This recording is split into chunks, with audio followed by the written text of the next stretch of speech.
Is Raila Odinga doomed? Tuesday, we saw Raila Odinga try to push for dialogue in Kenya to end the Gen Z protests. I have 3 reasons why the political career of Raila Odinga is uncertain, and I'm going to explain to you these 3 reasons based on reliable data. Point number 1, the latest move by Raila Odinga looks like an old script that has been replayed in his political career, and this time round, people are not buying into that script. Number 1, the Gen Z is a new type of opposition. The Gen Zs are not buying that script by Raila Odinga, and that is one of the reasons why he had to backtrack on that mission of holding dialogue with William Ruto. The Gen Zs were not happy when Raila put his weight on the push for national dialogue. Immediately he made the announcement on Tuesday. They went for him, they went for Raila without mercy.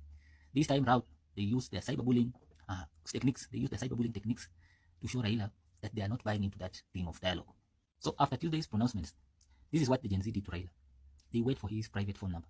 They went also for his family's phone number, and they started the cyberbullying thing. So waking up on Wednesday, Raila had to backtrack. Raila had to change his mind about the whole thing about dialogue with William Ruto.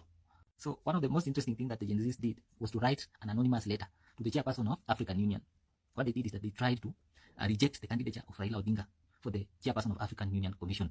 Another thing they did is that they suggested that some of the Gen Zs are going to occupy the Orange House in protest of the decision by Raila Odinga to join or to try and call for dialogue with William Ruto.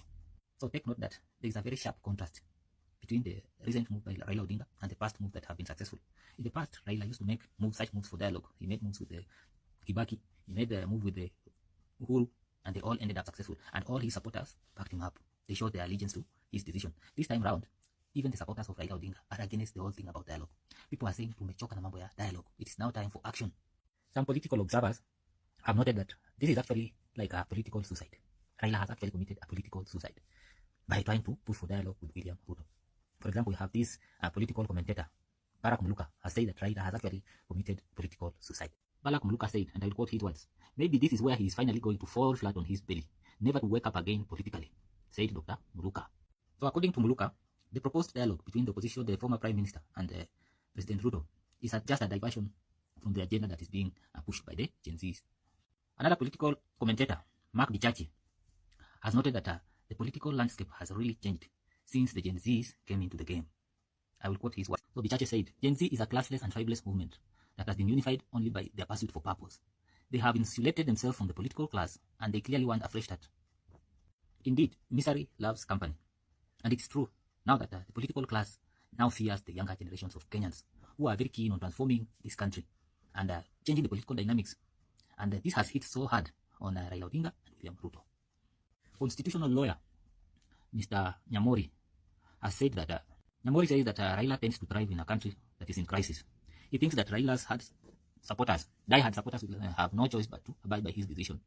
As history has it, his followers who choose not to go against him will usually fall aside to oblivion.